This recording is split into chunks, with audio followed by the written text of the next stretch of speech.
అందరికీ వందనాలండి. మనము నిజమైన దేవుని తెలుసుకొని దైవభక్తి గలవారమని చెప్పుకుంటూ ఆ భక్తి తగ్గట్టుగా మనం నడవట్లేదు. ఆ నిజమైన దేవుడి యొక్క శక్తి మనకు తెలియడం లేదు. ఎందుకంటున్నానంటే ఈ మాట, కొంతమంది వారి బలము, వారి దగ్గర ఉన్న ధనము, లేదా వారి దగ్గర ఉన్న అధికారము, లేదా వారి దగ్గర ఉన్న సంపద, లేదా వారి దగ్గర ఉన్న హోదానో లేదా ఏదో చూసుకొని అదే వారి బలం అనుకుంటున్నారు.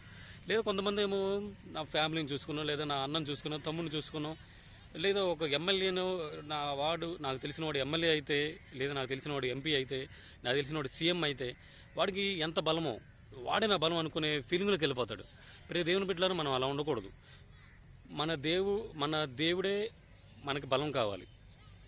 ఎందుకంటే బలహీనతలో మనకి శక్తినిచ్చేది ఆయనే, ఆశ్రయం ఇచ్చేది ఆయనే. ఎవరైనా విడిచిపోవచ్చు, తల్లిదండ్రులైనా విడిచిపోవచ్చు, అన్నదమ్ములైనా విడిచిపోవచ్చు, ఎవరైనా కానీ విడిచిపోవచ్చు. నీ దగ్గర అన్నీ ఉంటేనే అందరూ నీవారు. నీ దగ్గర ఏమీ లేకపోతే ఎవ్వరూ నీవారు కాదు. చివరికి